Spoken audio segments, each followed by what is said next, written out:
Halo, terima kasih Anda telah berkunjung di channel saya. Dan untuk mendukung channel ini sebelum melanjutkan, bagi Anda yang belum, dan jangan lupa untuk subscribe, like, comment, and share video ini. Oke?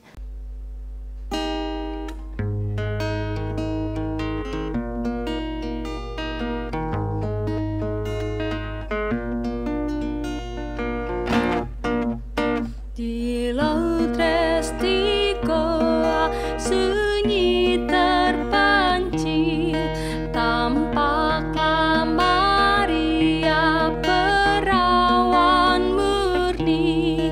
Ave, Ave, Ave Maria, Ave, Ave, Ave Maria.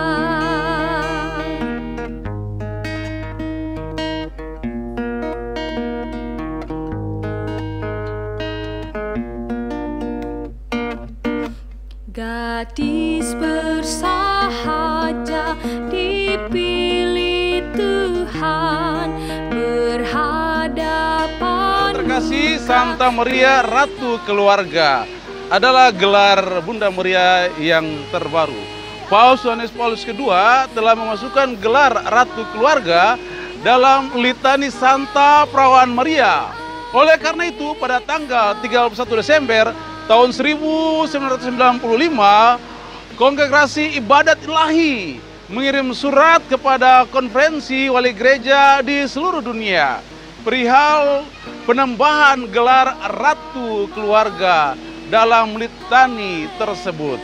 Gelar baru ini ditempatkan setelah Ratu Rosario yang amat suci dan sebelum Ratu Damai. Penambahan gelar ini merupakan yang kedua kalinya dilakukan oleh Paus Yohanes Paulus II setelah yang pertama tahun 1980. Paus asal Polandia ini menambahkan gelar Bunda Gereja ke dalam litani kuno yang juga disebut litani Lorete tersebut. Dengan demikian, gelar Ratu Keluarga termasuk gelar yang relatif baru. 25 tahun secara resmi digunakan. Gelar ini juga sebenarnya mengalir secara alami dari kenyataan bahwa Maria adalah Bunda Gereja Keluarga dan keluarga sendiri. Juga disebut Gereja Keluarga, sel terkecil dari gereja yang membangun tubuh mistik Kristus.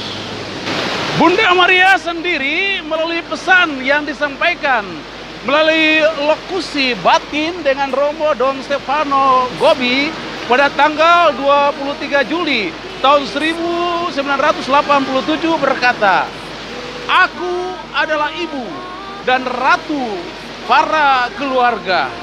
Kemudian pada tanggal 31 Desember tahun 1995 bertepatan dengan surat yang dikeluarkan oleh Kongregasi Ibadat Ilahi mengenai penambahan gelar Ratu Keluarga, Bunda Maria juga berkata, "Aku adalah Ratu Keluarga." Santa Maria, Ratu yang dikandung tanpa dosa, adalah gelar Bunda Maria. Dogma atau ajaran resmi Gereja Katolik ketiga tentang Maria yaitu mengenai Santa Perawan Maria dikandung tanpa noda dosa. Dengan dogma ini, gereja menyatakan kesadarannya yang mendalam bahwa Maria dipenuhi dengan rahmat oleh Allah. Perawan tersuci Maria sejak saat pertama perkandungannya oleh rahmat luar biasa dan oleh pilihan Allah Maha Kuasa, karena pahala Yesus Kristus, penebus umat manusia, telah dibebaskan dari segala noda dosa asal. Demikian isi dogma yang diumumkan oleh Paus Pius ke-9 pada tanggal 8 Desember tahun 1854. Para Bapak Konsili Vatikan kedua melalui konstitusi dogmatis tentang gereja Lumen Gentium kemudian menegaskan bahwa Maria sejak saat pertama ia dikandung dikaruniai cahaya kekudusan yang istimewa. 4 tahun kemudian pada penampakan ke-16 Dari 18 penampakan perawan Maria kepada Bernadette di Grotto Lourdes, Prancis, tepatnya pada 25 Maret tahun 1858, perawan Maria memperkenalkan diri demikian, "Akulah yang dikandung tanpa noda." Dalam doa litani Santa Perawan Maria, salah satu gelar yang dikenakan pada Bunda Maria adalah Ratu yang dikandung tanpa noda. Santa Maria, Bunda bersukacita adalah pula gelar dari Bunda Maria. Pesta Salib Suci yang dirayakan setiap tanggal 14 September selalu diikuti dengan peringatan Santa Perawan Maria bersukacita. Pada hari berikutnya, kedua perayaan ini selalu dirayakan berurutan. Yesus menderita dengan dagingnya dan Bunda Maria dengan jiwanya.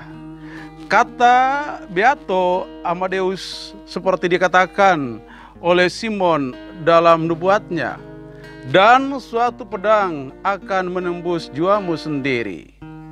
Derita dan sengsara itu memuncak di Bukit Kalvari. Itulah sebabnya seorang abbas kudus bernama Arnoldus dari Katris berkata, "Siapapun yang hadir di Bukit Kalvari sebagai saksi atas kurban agung anak domba tak bercela akan menyaksikan dua altar besar.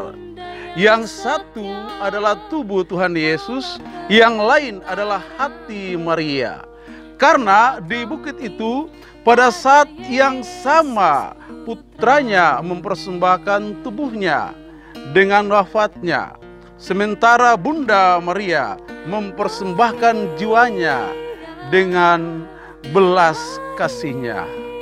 Begitu dahsyatnya kata Santo Laurentius Giustini, hingga hati Maria menjadi cermin sengsara Sang Putra, di mana dapat dilihat tergambar dengan tepat dan jelas ludahan, pukulan, dan tamparan, luka-luka, serta semuanya yang diderita Yesus.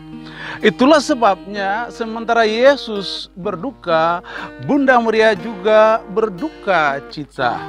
Bunda Maria sendiri dalam pesannya melalui lokusi batin dengan Romo Don Stefano Gobi pada tanggal 15 September tahun 1986 berkata, "Aku adalah Bunda berduka cita." Santa Perawan Maria berduka cita, Bunda duka cita, Mater Dolorosa atau Ratu para martir adalah gelar Bunda Maria. Tanggal 15 September adalah hari Santa Perawan Maria berduka cita. Banyak sekali penderitaan yang dialami Maria sepanjang hidupnya bersama Yesus sampai di bawah kaki salib. Oleh karena itu, gereja menamai Maria Mater Dolorosa, Bunda duka cita dan Ratu para martir. Seluruh penderitaan Maria diringkas gereja dalam 7 jenis kedukaan yang dialami dari 7 peristiwa berikut ini, yaitu kedukaan yang dialami Maria sewaktu pengungsian di Mesir, kedukaan sewaktu ia bersama Yusuf mempersembahkan Yesus di Bait Allah, dan Simeon meramalkan apa yang akan terjadi pada diri Yesus.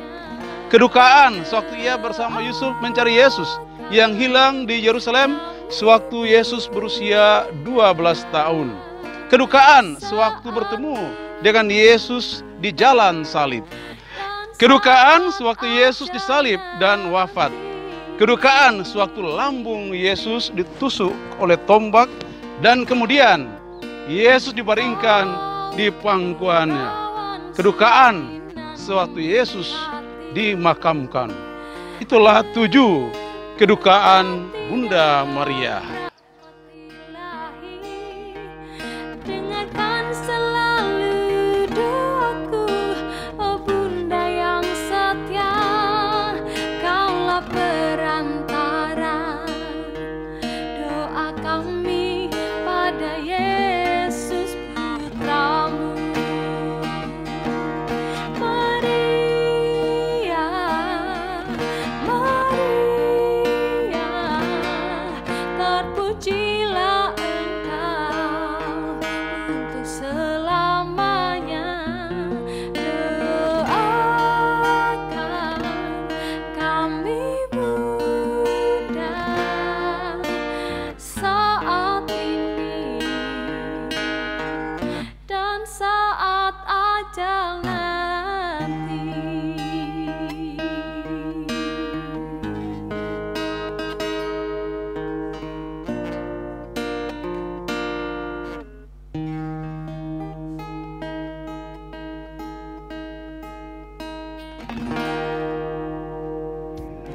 kasih.